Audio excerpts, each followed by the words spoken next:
부부싸움 중에 실신했다. 뭐 이렇게 신고 들었어요. 자, 골프채로 머리는 때리지는 않았다.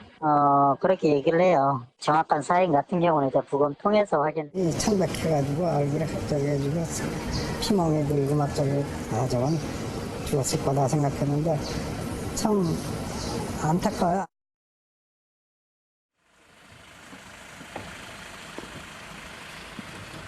혐의 인정하십니까? 아내 살해하려는 의도가 있었나요? 골프채까지 사용한 이유가 뭡니까? 유승현 전 의장 구속영장이 청구가 됐는데 김호연 변호사는 당연히 이거 받아들여지겠죠. 네, 당연히 받아들여질 거고요. 네. 이제 관건은 상해치사로 이제 기소가 될 것이냐, 향후에 네. 살인으로 기소가 될 것이냐인데요. 이제 왜 그렇게 이제 판단이 안 서냐면 아직은 이제 부검 결과는 이제 나왔는데요. 나오기 전에는 처음부터 그 살인의 의도를 가지고 골프채로 폭행을 한 것인지, 예. 아니면은 단순히 그냥 그 폭행 정도만 하려고 그러는데 그것이 살인까지 나아갔는지에 따라서 달려질 이 텐데요. 부검 결과 한번 볼까요? 네. 지금 오늘 나온 건데 심장이 파열됐고 갈비뼈 등 골절된 사실을 확인했다. 네, 지금 어제자 보도에는 나오지 않았고 네. 오늘 이제 부검 결과가 나오는 건데 폭행에 따른 심장 파열을 확인했다는 건 지금 저 문구만 봐서는 그 심장을 골프채로 폭행을 했는지 주먹으로 했는지 모르지만 타격이 있었다는 적어도 거죠. 타격으로 심장이 파열될 정도의 물리력이 있었다. 그렇다면 그것은 우리가 상식적으로 봤을 때 누군가 치고받고 싸울 때도 정말 사망에 이를 수 있는 급소는 안 때리지 않습니까? 아무리 화가 나도. 근데 그렇다면 그건 분명히 살인의 미필적 고의라도 가지고 있었다고 봐야 되고 또 갈비뼈도 다소 골절될 정도의 사실 확인. 저 정도로 사람을 폭행하려면 정말 한두 대를 때려서는 안 되고요. 분명히 나를 이만큼 내가 화가 났으니까 이 사람한테 살인을 가해도 좋다라는 정도의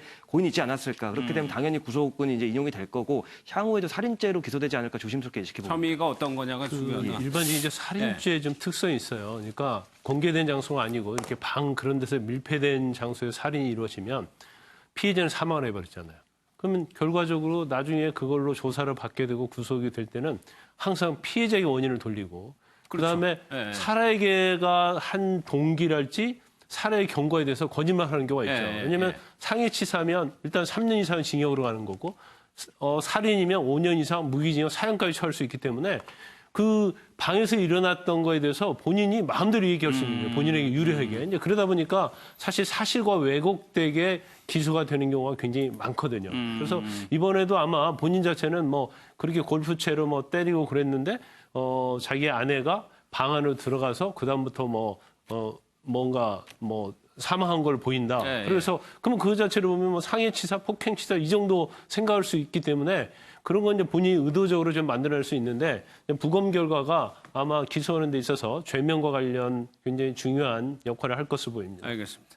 또 하나 충격인 거는 이 사람의 두 얼굴의 모습입니다. 과거의 모습을 좀 보도록 하겠습니다.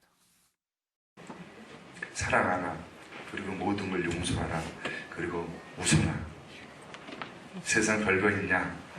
그 같이 세상에 공존했던 사람들하고 이제 말 한마디라도 나눌 수 있고 또 정을 나눌 수 있고 서로 마음을 나누면 얼마나 행복할까 하는 생각을 해보면서 했습니다. 자, 최창호 박사, 그 이중성입니다. 여기 보면은 사회복지사 자격증도 있고 법무부에서는 현재 범죄 예방위원으로 활동을 하고 있었거든요. 그리고 지금 뭐 기독저널에도 저렇게 해갖고 인터뷰를 하고 사랑하고 용서하고 약간 또 기독교적인 측면의 입장도 있는 것 같고. 게다가 이제 그 2015년에 인천 어린이집 폭행 사건 났을 때 그 쓴 글을 보면 SNS에 뭐라고 했냐면 폭력에는 정당성이 없다. 예. 어떠한 이유라도 우리는 개개인의 존귀한 인격체로 평등한 위치에 있기 때문이다. 이런 걸 한 걸 보면 둘 중에 하나인데 하나는 굉장히 페르소나, 가면이 두꺼워서 이중적인 삶을 살았을 가능성이 높다. 밖에서는 성인군자처럼 행동하고 봉사하고 나누는 삶을 살지만 집안에서는 엄격을 지나쳐서 지배적이거나 아니면 아내를 자기의 뭐 수하로 생각을 하거나 그래서 존중하지 않는 그러면서 약간 그 본인이 밖에서 선한 이미지를 보이는 것에 따른 스트레스를 집안에 와서 풀었을 수도 있다. 그러니까 이중 인격적인 삶을 살았을 가능성이 있거나 아니면 정상적이었는데 어떤 계기로 뭔가 뇌에 호르몬이든 신경전달 물질에 이상이 왔을 수도 있을 거고요. 그건 이제 정확한 건 진단을 해봐야 되는데 여하튼 자신의 평소의 행동에 비해서 저런 행동을 보이는 거는 심리적으로 방어 기제가 굉장히 두꺼운 사람이다. 뭐냐면 남자 아빠들 중에서 그런 분들 있잖아요. 딸 놓고 남자는 다 도둑놈이야. 네. 조심해 하면 그 아빠의 마음에는 도둑놈이 있다라고 하는 무의식적으로 그걸 투사라고 하는 건데 심리학 용어로 아마도 저 속에는 사랑하고 용서하라고 막 이야기는 했지만 본인은 그러지 못하는 그런 심리적 갈등이 만만했던 아내에게 어떤 계기로 폭발되지 않았나 하는 안타까움이 있어요. 예. 부부 싸움인데 저럴 경우에는 싸워서 뭐 해결하기보다는 둘이 헤어지는 것도 사실은 괜찮은 거예요. 아니면 잠깐 별거를 하는 것도 괜찮죠. 알겠습니다. 네.